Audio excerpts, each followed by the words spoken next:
Hey guys, this is Mrs. Yeagle, and I'm here to read Chapter 11 of Addison Cooke and the Tomb of the Khan. As we listen today, I want you to think about the vivid verbs and the word choice that the author used to help make it more exciting and fit into that action fiction genre we've been talking about. Okay, this is on page 95. Chapter 11, Dax Conroy. Addison expected the hydrofoil to be a bit more futuristic, but from the prow of the ship, it appeared no different from a ferry. It rose a little higher out of the water and didn't rock with the waves, but otherwise, Addison found the hydrofoil to be just a glorified boat. After a 55-minute cruise through the nighttime harbor, his group set foot on Macau, the gambling center of Asia. Spotlights slashed the air. Monstrous hotels were lit up like circuses. Every color of neon broadcast Chinese characters from the roofs of opulent buildings. Addison's team strode up wide boulevards decorated with pools, palm trees, and fountains that jetted plumes of water 60 feet in the air. Recessed lighting turned the cascading fountain water into lush greens, crimson reds, and lustrous golds. We should also be visualizing in our head as we read because the details are so incredible, it's like a movie playing. Addison spotted the Feng Casino, its sign flashing so brightly it might have been visible from space. He decided that the real winner in Macau's gambling scene was the power company.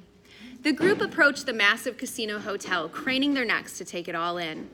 It was several times larger than the New York Museum of Archaeology, and many times gaudier. "Are they going to let us in there?" asked Molly, gaping up the red carpeted steps. Guards with earpieces wired under their starch white collars lined the gilded doors. "Molly," said Addison, "my 13 years on this planet have led me to a single truth. You can get in anywhere if you're wearing a nice enough suit." Addison fluffed the white silk scarf he wore draped over his dinner jacket and adjusted the matching pocket square, tucked and folded in his chest pocket. He confidently climbed the steps and zeroed in on the main doors. A well-muscled guard stopped Addison, planting one giant hand against his chest. "I can't let you in here." "Can't," said Addison, "or won't." "Both. How old are you?" 13, but I read at an 18-year-old level." "Then read this," said the guard, pointing to the sign that said 21 and over. "I would prefer you read this," said Addison, peeling off a 100 yuan bill from Tony Chin's wallet. "I read you loud and clear, sir," said the guard, opening the door wide. "Right this way." Addison was greeted by the din of ringing slot machines and enough flashing lights to flag down a UFO. Cocktail waitresses hustled to and fro, balancing giant trays of glasses. Men dealt cards, women rolled dice. Roulette balls clattered and jumped along their wheels. The massive room had the manic energy of a record-breaking day on the New York Stock Exchange. "There must be 1,000 people in this casino." Molly scanned the crowded floor. "How are we supposed to find one pilot?" "Deduction," said Addison. He deducted a 50 yuan note from Tony Chin's wallet and handed it to a passing pit boss. "Can you point me to a Dax Conroy?" "Dax Conroy?" The pit boss shuddered. "Over there at the blackjack tables. And tell him to pay his debts before we throw him out." Addison thanked the man and beckoned his team. They wove through a football field-sized maze of slot machines until Addison sidled up to a lonely blackjack table curled in a quiet corner. A square-jawed, sun-tanned gambler sat perched on the catbird seat, one muddy boot cocked on the brass footrail. He had the wary confidence of a man who's seen the wrong end of a shotgun and lived to tell about it. His rugged face was cut by a nose that had seen more than its fair share of bar fights. He chewed a stalk of wheat in his teeth and soaked the bruised knuckles of his right fist in a tumbler of ice. Addison leaned one elbow on the green felt of the blackjack table. "I hear you know your way around the Gobi Desert." Dax Conroy's eyes slowly rose from his drink.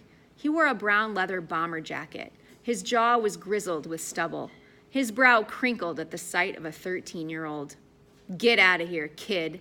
I can't hear myself drink." "You'll want to split those aces." "Why don't you split? It's past your bedtime." "You always split aces and eights," Addison persisted, "especially when the dealer's showing a 5. Dax gave Addison a second look. "What are you, the Wizard of Odds?" "Aces and eights," Molly put in helpfully. "Everyone knows that." Our Uncle Jasper is in Gamblers Anonymous, Addison admitted. The management know you're in here? Oh, Miss Feng? She's a personal friend. Dax gave Addison a third look. The blackjack dealer tapped the deck against the felt tabletop impatiently, waiting for Dax's move. Addison held Dax's gaze. If I'm right, you'll buy me a drink and we'll talk. If you're wrong, I'm out 500 yuan. Addison turned to the dealer. Split. He pushed Dax's entire pile of yuan onto the green felt. Dax downed the rest of his drink and wiped his mouth with the back of his hand. What do you figure the odds you can outrun me? Addison ignored this. I'll be at the cocktail lounge, he said as the dealer flipped the next card. You're buying. He turned and strolled to the bar. Raj, Eddie, and Molly lingered behind. The dealer laid down 2 kings. Dax stared at his 2 winning hands, 21 and 21. The dealer shoved a towering pile of yuan across the table to him.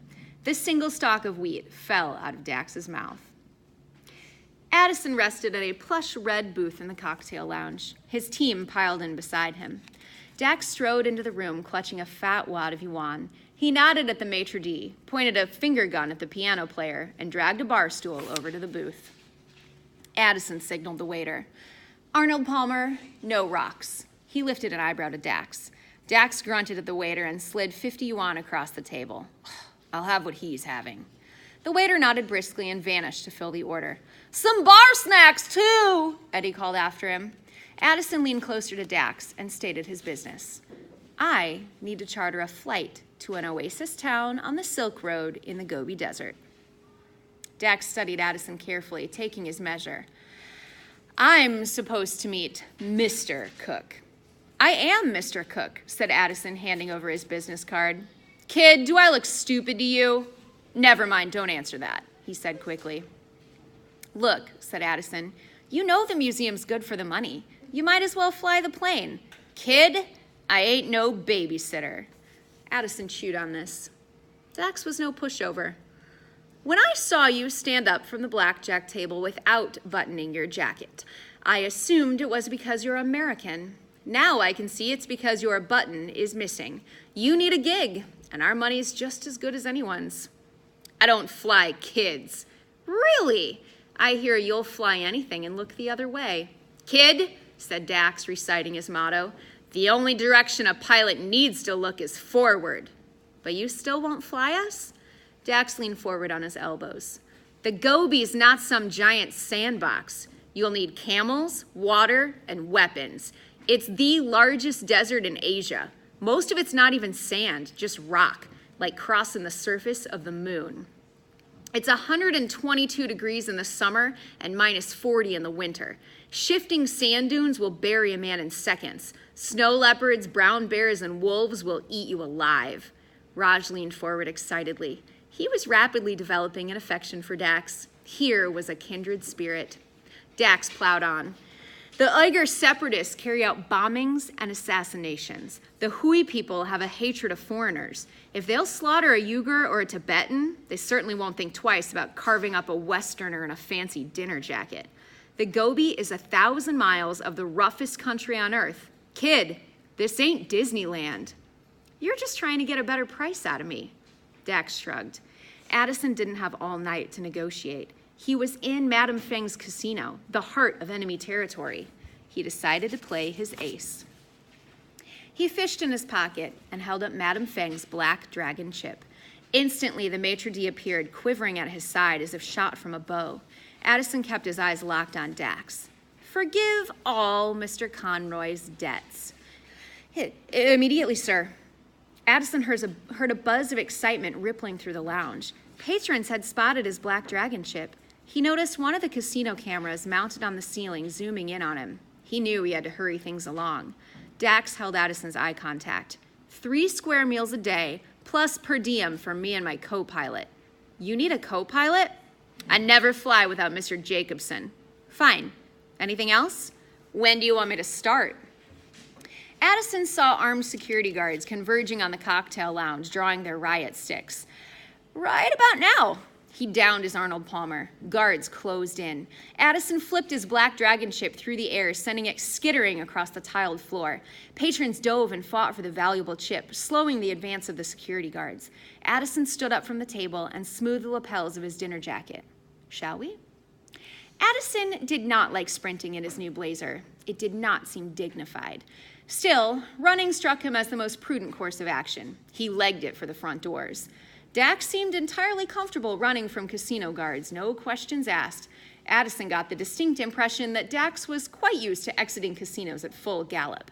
Addison reached the front doors and then jammed on the brakes. A row of triads entered the casino. Tony Chin spotted Addison and smiled. In the blink of an eye, 2 trench knives were twirling in his hands. Addison altered course, steamrolling a crouper, a card counter, and a cocktail waitress. Hey, I've seen him before, Dax called, checking over his shoulder as Tony quickly caught up. Friend of yours? Acquaintance, said Addison, vaulting onto a craps table and sprinting down its length. What does he want from you? He probably wants his wallet back. Addison leapt off the craps table and hit the ground running. Who are you guys? Addison slammed through an emergency exit door, nearly taking it off its hinges. Alarms blared throughout the casino. Addison's team poured themselves down a set of concrete stairs, their 10 feet flying faster than a speed typist's fingers. Triads tore after them. They want us for bait, Molly explained to Dax as they wound their way down the dizzying staircase. So Aunt Delia and Uncle Nigel will help them find Genghis Khan's tomb. You sure about that? This has happened to us before, said Molly matter-of-factly. It's pretty much par for the course with us, Addison agreed. Throwing knives sliced the air and drew sparks from the staircase well. I would like to renegotiate my rate, Dax said. Addison barreled through a second emergency door. The team found themselves in a back alley. Dax spun around and shouldered his weight against the emergency door. Triads pounded against it from the inside. Quickly, he said through gritted teeth. Wheel that dumpster over here. Addison, Raj, Eddie, and Molly wheeled an alley dumpster flush with the emergency door. Dax kicked down the wheel lock, anchoring the dumpster into place. Police sirens filled the night, echoing in from all directions. The police, too? Of course, said Molly. They're on Madame Feng's side. I thought you were personal friends with Madame Feng. So did we, said Eddie. Turns out she's got a lot of sides. The sirens grew deafeningly loud. All right, let's keep moving. Dax took off north up the alleyway. Addison pointed south. The airport's that way. We're not going to the airport, Dax called over his shoulder. Mr. Conroy, I don't mean to tell you how to do your job, said Addison, but I think you're going to need an airplane if you want us to fly to northern China. My plane's not at the airport. I keep it in a garage and tow it to the airport. Ah, said Addison. Do you have any idea what the airport charges for hangar space? What about your co-pilot? Asked Molly. Do we need to call him? Mr. Jacobson sleeps in the plane. Addison's team sprinted after Dax. He led them on bewildering shortcuts through crowded warehouses and busy loading docks and down one fetid alley where they had to outrun a guard dog. They climbed over a chain-link fence and hid behind a hobo's shanty while police cruisers patrolled the neighborhood with spotlights. When the coast was clear, they ducked through an open culvert under some train tracks and loped along a potholed service road. At last, Dax rattled open the roll-top sheet metal door of a mechanic's garage and waved them inside. Addison saw a tiny 6-seat twin-engine Apache airplane covered in a blue tarp. Tools were scattered everywhere. Sirens wailed closer. Dax sealed off fuel lines and hurled loose wrenches and ratchets into the cargo hold. Mr. Jacobson, he called. A Great Dane appeared in the cockpit window and barked twice. We're leaving. Mr. Jacobson bounded down out of the Apache and sniffed at Addison and Molly. He was a gigantic beast, nearly as tall as Addison and at least 50 pounds heavier. He had the dour jowls of an aged district judge and regarded Addison's team with a baleful expression. Hello, Mr. Jacobson, said Molly. He doesn't speak English, said Dax. He's Danish. God offen, Herr Jacobson, offered Eddie. The dog barked a single profound woof. What is Mr. Jacobson's first name? Asked Molly. I don't know, said Dax. I don't speak Danish. Actually, Great Danes are from Germany, said Raj. I don't speak German either. Guten Abend, Herr Jacobson, said Eddie. The dog barked again. I think he's bilingual. Dax hurled the tarp off the plane with the flourish of a magician completing a masterful trick and expecting thunderous applause. Addison's heart sank. The battered old Apache was covered in rust. He thought Eddie looked more likely to take flight than this ramshackle hunk of used parts.